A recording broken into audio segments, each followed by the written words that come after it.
ಮಲ್ಲಿಕಾರ್ಜುನ ಖರ್ಗೆ ರಾಹುಲ್ ಗಾಂಧಿ ನಮ್ಮ ಸುಪ್ರೀಂ ಅವ್ರಿಗೇನು ಹೇಳ್ತಾರೆ ಅದಕ್ಕೆ ನಾವು ಬದ್ಧರಾಗಿದ್ದೇವೆ. ವಿಜಯಪುರದಲ್ಲಿ ಸಚಿವ ಎಂಬಿ ಪಾಟೀಲ್ ಈ ಸ್ಟೇಟ್ಮೆಂಟ್ ಕೊಟ್ಟಿರೋದು. ಸಂದರ್ಭ ಬಂದರೆ ರಾಹುಲ್ ಜೊತೆ ಚರ್ಚಿಸ್ತೇವೆ, ಹೈಕಮಾಂಡ್ ನಿರ್ಧಾರಕ್ಕೆ ತಲುಪಾಗ್ತೇವೆ ಅಂತ ಎಂಬಿ ಪಾಟೀಲ್ ಅವರು ಹೇಳಿದ್ದಾರೆ. ಹೈಕಮಾಂಡ್ಗೆ ಏನು ಹೇಳುತ್ತೋ ಅದನ್ನು ಕೇಳ್ತೀವಿ ಅನ್ನೋದು ಹೇಳ್ತಾ ಇದ್ದಾರೆ. ಅವ್ರಿಗೇನು ಹೇಳ್ತಾರೋ ಅದಕ್ಕೆ ನಾವು ಬದ್ಧರಾಗಿದ್ದೇವೆ ಅನ್ನುವಂಥ ಮಾತನ್ನು ಹೇಳ್ತಾರೆ ಅವರು.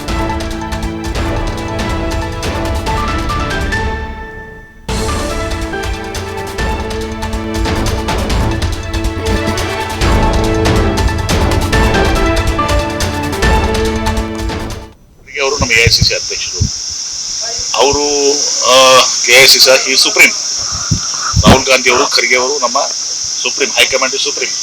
ಹೈಕಮಾಂಡ್ ಏನು ಹೇಳ್ತದೆ ಅದು ಸತ್ಯ ಆಗ್ತದೆ. ಅವರು ಹೇಳಿದಂಥದ್ದು ಈಗ ಸದ್ಯಕ್ಕೆ ಇವತ್ತೊಂದು ದಿವಸ ಯಾವುದೂ ಕೂಡ ಇದು ಇಲ್ಲ.